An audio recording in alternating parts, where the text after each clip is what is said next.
Hello बच्चों, नमस्कार। स्वागत है आपका अपने परिवार अंकित एजुकेशन अड्डा पर। आज हम बात करने वाले हैं एएलपी टेक्नीशियन और आरपीएफ एसआई के जो आपके लेटेस्ट प्रश्न हुए हैं उन सभी का एनालिसिस करने वाले हैं। थोड़े थोड़े क्वेश्चन करके हम सभी का डिटेल सॉल्यूशन देखेंगे। आपके जो लेटेस्ट प्रश्न पूछे गए थे रेलवे के एग्जाम में उन सभी का सॉल्यूशन लेकर हम आए हैं और धीमे धीमे हम पार्ट वन बाई वन एक एक करके सॉल्व करा रहे हैं। अगर आपने पिछले पार्ट नहीं देखे हैं तो प्ले लिस्ट में जाकर देख सकते हैं। और साथ ही साथ हमने जो फाउंडेशन मैथ को चालू किया है उसको भी आप ज्वाइन कर सकते हैं। बिल्कुल फ्री ऑफ कॉस्ट है, आपको पूरा मैथ पढ़ाया जाएगा। जो आप पेड कोर्स में भी खरीदते हैं उससे भी बेहतर आपको बताया जाएगा। हर एक क्वेश्चन का डिटेल सॉल्यूशन बताया जाता है। जैसा कि यहाँ पहला क्वेश्चन लिखा है इस तरीके का क्वेश्चन हमने जस्ट हाल ही में अभी कंप्लीट किया है। इसमें प्रॉफिट लॉस को इस टाइप का भी कवर किया है। अगर आपने वो वीडियो देखा होगा तो निश्चित ही आप इस तरीके के प्रश्न आसानी से लगा रहे होंगे। क्वेश्चन में क्या लिखा था कि अतुल ने 173 कुर्सियां बेची, यहाँ पर बेची है, बेची और उसे 73 कुर्सियों के विक्रय मूल्य के बराबर लाभ प्राप्त हुआ है। उसका लाभ प्रतिशत ज्ञात कीजिए। देखिएगा, कभी भी इस तरीके का क्वेश्चन लिखा हो तो हमें दो चीज़ें याद रखना होता है। एक तो लाभ होना चाहिए, फिर यहाँ पर लाभ या हानि होना चाहिए। मतलब यहाँ पर विक्रय मूल्य होना चाहिए और यहाँ पर लाभ या हानि। यहाँ पर विक्रय मूल्य लिखा होगा, फिर हमें क्या करना है, जहाँ पर लाभ लिखा होगा उस स्थिति में हमें माइनस का याद रखना है और जहाँ पर हानि होगा उस स्थिति में हमें प्लस का याद रखना है। ये किस लिए आपको याद रखना है, जितनी कुर्सियों का लाभ होगा वो तो लिखना है ऊपर, ठीक है। बटा में क्या करना है, जो आपकी 173 थी, आपकी 173 थी, माइनस करेंगे। देखो, लाभ वाली स्थिति में हमें क्या करना है, माइनस करना है। कितना, जो आपने 73 किया था, 73 कुर्सी लाभ हो रहा था ना, 73 कुर्सियों के विक्रय मूल्य के बराबर लाभ प्राप्त होता है, तो वही 73 घटा देना है और गुणा में लगा देंगे 100। ये हमारा आंसर परसेंटेज में आ जाएगा प्रॉफिट में, ठीक है। 73 बटा में ये हम 173 में 73 घटाएंगे 100 बनेगा और गुणा में हमारा 100 है ही, तो ये 100 से 100 कट जाएगा, तो इसका मतलब है ये 73% इसका राइट आंसर हो जाएगा, ठीक है। तो इस तरीके से आप बहुत ही आसानी से लगा रहे होंगे। हो सकता है कभी क्वेश्चन में हानि दिया जाए तो उस स्थिति में हमें इनको दोनों को जोड़ना पड़ेगा बस, ठीक है, नीचे, और ऊपर वाला तो उतना ही लिखना पड़ेगा बस। तो इस टाइप का क्वेश्चन अगर कभी मिलेगा तो आप बहुत ही आसानी से इनसे लगा लेंगे, ठीक है। और चाहो तो आप और सॉल्व कर सकते हैं कम में कम समय में। आप क्या है, लिखना ना भूलें, मतलब लिखने का टाइम कम करें। जैसे आपने बोला है 73 आपका ऊपर आना है और लाभ विक्रय मूल्य लिखा है लाभ की स्थिति में, तो हम इन दोनों का अंतर ले लेना है। यहाँ पर 100 आ जाएगा और गुणा में 100 लगा देंगे, ठीक है। ये 73% बन जाएगा। मतलब हमने क्या है, जब समय बचाने की बात रहेगी तो पहले आपको एक बार सीखना पड़ेगा, फिर आप समय बचा सकेंगे। तो ये आपका जो एग्जाम था आरपीएफ एसआई 2 दिसंबर का 2024 का शिफ्ट दूसरी का ये प्रश्न है, ठीक है। हमने पहले फर्स्ट शिफ्ट को कवर किया है, आज हम शिफ्ट सेकंड का क्वेश्चन लेकर आए हैं जो आपके एग्जाम में पूछे गए थे। हम आपके रेलवे एनटीपीसी और ग्रुप डी के एग्जाम तक पूरा प्रैक्टिस करवा देंगे। आप थोड़े थोड़े समय में आप पूरा प्रैक्टिस कर लीजिएगा। जो जो क्वेश्चन पूछे गए थे उन सभी को रिवाइज कर लीजिएगा। 18 सेंटीमीटर व्यास वाले एक गोले का पृष्ठीय क्षेत्रफल ज्ञात कीजिए। देखिए यहाँ पृष्ठीय क्षेत्रफल लिखा है, ठीक है। पृष्ठीय क्षेत्रफल की बात करें तो पृष्ठीय क्षेत्रफल ज्ञात करेंगे तो आपको पहले पता होना चाहिए गोले का जो पृष्ठीय क्षेत्रफल होता है, जो गोले का टोटल सरफेस एरिया वो जो होता है वो क्या होता है, 4 पाई r² होता है। आपको पता है इसका सिर्फ पृष्ठीय क्षेत्रफल होता है, वक्र पृष्ठीय नहीं होता है, ठीक है। अब आपके पास डायमीटर जो है वो व्यास है वो कितना दिया है आपका 18 सेंटीमीटर, ठीक। जब आप इसका रेडियस निकालेंगे, त्रिज्या निकालेंगे, तो 18 को आधा लिख देंगे, आधा कर देंगे, 18 को आधा करेंगे तो ये कितना बनेगा 9 सेंटीमीटर।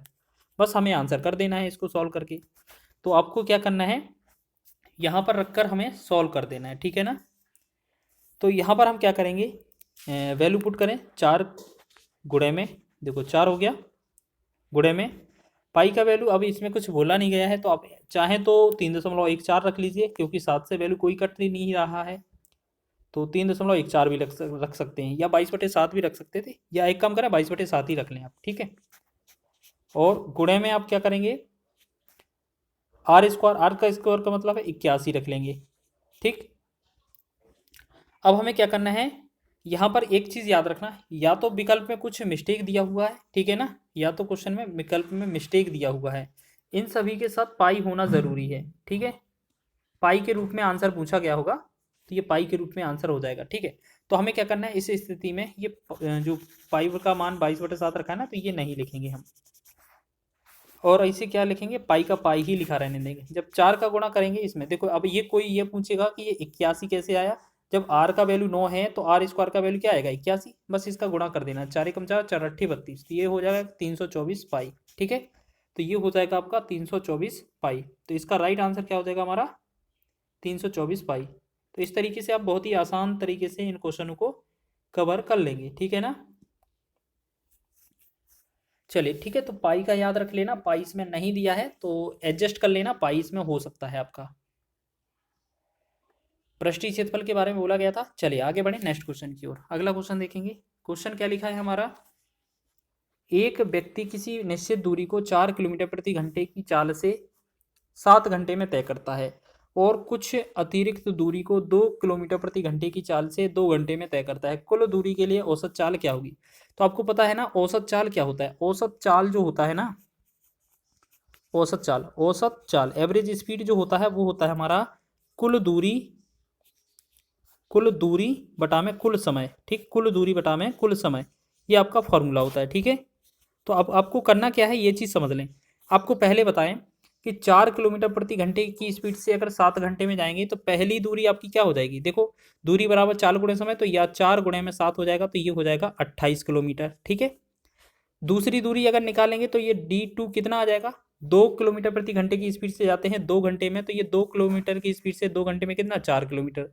अगर टोटल दूरी पूछा जाए तो हम इन दोनों को जोड़ देंगे तो 28 4 32 हो जाएगा। ठीक है, बस यहाँ पर रख देना है औसत चाल बराबर कुल दूरी बटा समय, तो कुल दूरी आपकी 32 हो जाएगी और बटा में कुल समय। समय कितना दिया है, देखो पहले में 7 घंटा है, दूसरे में 2 घंटा है, तो 7 और 2 9। अब ये 32 बटा 9 हो गया, इसे हम क्या लिख सकते हैं, 9 तिया 27, 27 में 5 जोड़ेंगे 32 और बटा में 9, 3 सही 5 बटा 9, 3 सही 5 बटा 9। ये थोड़ा मिस्टेक, मतलब आंसर में ये जो है ना पहला ही विकल्प, इसे हम इस तरीके से विकल्प लिखा होगा, ये थोड़ा मिस्टेक हो गया इसमें। 3 सही 5 बटा 9 है ये। ठीक है, आप सुधार लीजिएगा इस विकल्प को।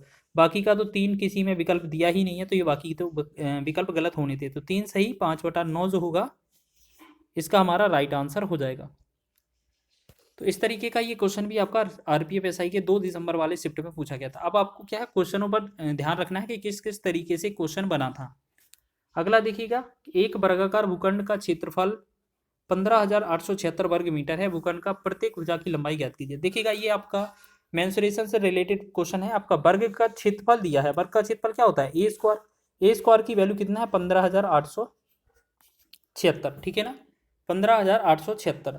तो बस इसका हमें गुणा करना है और आंसर आ जाएगा हमारा। ठीक है ना, 15,876 है और इसका हमें गुणा करना है और हमारा आंसर आ जाएगा। बस इतना ही तो क्वेश्चन पूछा है हमसे। ठीक है ना, तो अब आपको पता होना चाहिए ये क्वेश्चन कितने का है, ये वर्ग कितने का है। तो आपको याद रखना है, वैसे आपको देखो करना तो कुछ है नहीं, भुजा की लंबाई करना है, तो ये हमारा वर्गमूल देख लेंगे 15,876। ठीक है, अब ये हमें देखना है ये 15,876 है वो किसका वर्गमूल है। तो आपको पता है 26 का वर्गमूल है। ये आप कैलकुलेशन कर लीजिएगा या वर्गमूल निकाल लीजिएगा। ठीक है, तो इस तरीके से हमारा ऑप्शन नंबर कौन सा सही हो जाएगा, फर्स्ट ऑप्शन। इस प्रकार आगे बढ़े नेक्स्ट क्वेश्चन की ओर। अगला क्वेश्चन है हमारा, सभी क्वेश्चन आपके आरपीएफ एसआई के 2 दिसंबर वाली शिफ्ट के हैं और शिफ्ट नंबर कौन सी है, दूसरी है। प्रिया और आयुषी ने मिलकर एक व्यवसाय में 45,600 रुपए का निवेश किया। वर्ष के अंत में 7,500 रुपए की कुल लाभ में से प्रिया का हिस्सा 1,800 रुपए था। आयुषी ने कितना निवेश किया था, ये चीज आपको समझना है। ठीक है, क्वेश्चन में आपको क्या दिया है, कुल व्यवसाय में कुल जो रुपए दिए हैं वो 45,600 हैं। ठीक है, तो यहां पर हम बात करें, अगर क्वेश्चन थोड़ा देखने में कठिन लग सकता है, लेकिन आपको क्या समझना है, आपको एक चीज़ तो याद रखना होगा कि जो टोटल इनका लाभ का अनुपात होता है वही इनकी पूंजी का अनुपात होता है। ठीक है ना, जो इनको लाभ मिलेगा अनुपात में वही इनका पूंजी का अनुपात दिया होगा, तभी तो उन्हें मिला होगा। तो एक काम कर सकते हैं हम यहाँ पर कि आपका मान लेते हैं ये आपका 7,500 इनका टोटल लाभ दिया हुआ है, कुल लाभ दिया हुआ है। तो इसमें से जो प्रिया है, प्रिया को कितना लाभ प्राप्त हुआ है, आपको 1,800 रुपये। अगर प्रिया का लाभ 1,800 रुपये है तो शेष जो लाभ होगा वो आयुषी का होगा कि नहीं होगा। तो 7,500 में से अगर 1,800 घटा दिया जाए तो ये हो जाएगा शेष लाभ 5,700 रुपये। ठीक है, अगर इनको डिवाइड कर लें 00 से 00, 3 से डिवाइड करें 3 18, 3 से डिवाइड करें 3 27, तो हमने देखा इनको जो पूंजी का अनुपात होगा और वही लाभ का अनुपात होगा, तो ये 6:19 के अनुपात में इन्होंने पूंजी लगाई होगी। ठीक है, ये इनकी पूंजी लगाई है इनने। अगर इनकी टोटल पूंजी की बात करें तो इन दोनों को जोड़ दिया जाए तो ये बनेगा 25। ठीक है, ये बनेगा हमारा 25। अगर 25 ये बनेगा तो 25 अनुपात का वैल्यू क्वेश्चन में टोटल खुद दिया है 45,600 दिया है। अगर एक अनुपात की वैल्यू निकालेंगे तो ये कितना आ जाएगा हमारा 1,824। इसी डिवाइड कर देंगे बस, 1 अनुपात का वैल्यू आपका 1824 है। अब आपसे पूछा गया है आईओसी का निवेश कितना है, तो आईओसी ने जो निवेश किया होगा वो 19 के अनुपात में निवेश किया होगा। बस 1 अनुपात की वैल्यू 1824 है, तो 19 अनुपात का वैल्यू क्या होगा, 1824 में हम 19 का गुणा कर देंगे। बस इसका जब गुणा करेंगे तो ये आ जाएगा हमारा 34,656 रुपये। ठीक है, तो ये हमारा ऑप्शन नंबर सी इसका राइट आंसर हो जाएगा। क्वेश्चन अच्छा है, आपको याद रख लेना है इस तरीके से, तो अगर आपको क्वेश्चन बना तो आप बहुत ही आसानी से लगा लोगे।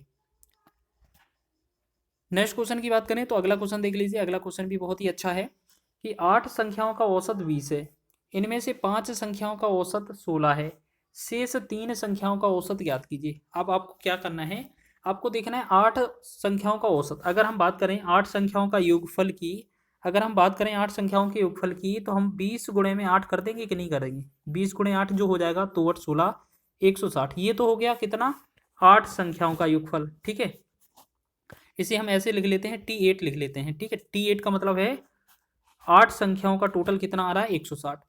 फिर बोला गया है इनमें से 5 संख्याओं का औसत 16 है। अगर इसमें से T5 करेंगे हम, T5 का मतलब है 5 संख्याओं का योगफल कितना है, 5 संख्याओं का योगफल, तो 5 संख्या का गुणा करेंगे कितने में, 16 में। 16 औसत है और 5 संख्या का गुणा कर देंगे तो 16 5 80। इसका मतलब पता चल गया हमें कि जो 5 संख्याओं का योगफल है वो 80 है। अगर इसमें से घटा दें तो 8 संख्या में से 5 संख्या घटाएंगे तो ये T3 बचेगा। इसका मतलब है 3 संख्याएं बचेंगी।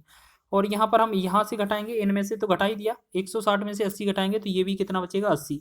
तो हमें पता चल गया कि जो 80 जो मान है वो 3 संख्याओं का योगफल है, 3 संख्याओं का योगफल है। लेकिन अगर आपसे पूछा जाए कि 3 संख्याओं का औसत बताइए, तो आपको क्या करना है, 80 तो लिखना ही है और बटा में आपको 3 कर देना है, क्योंकि 3 से भाग देना है तभी तो औसत आएगा। 3 एकम 3, 3 से 3 दूना 6 हो जाएगा, 2 20 3 18 हो जाएगा, फिर पॉइंट, फिर आपका पॉइंट हो जाएगा, फिर 2/3, तो 26.2/3। इसका मतलब क्या है, या तो ऐसे लिख दें या तो 26.66 लिख दें। तो इसका जो आंसर है वो लगभग आपका डी विकल्प बन रहा होगा। ठीक है, बहुत ही आसानी से आपका ये भी आंसर आ जाएगा।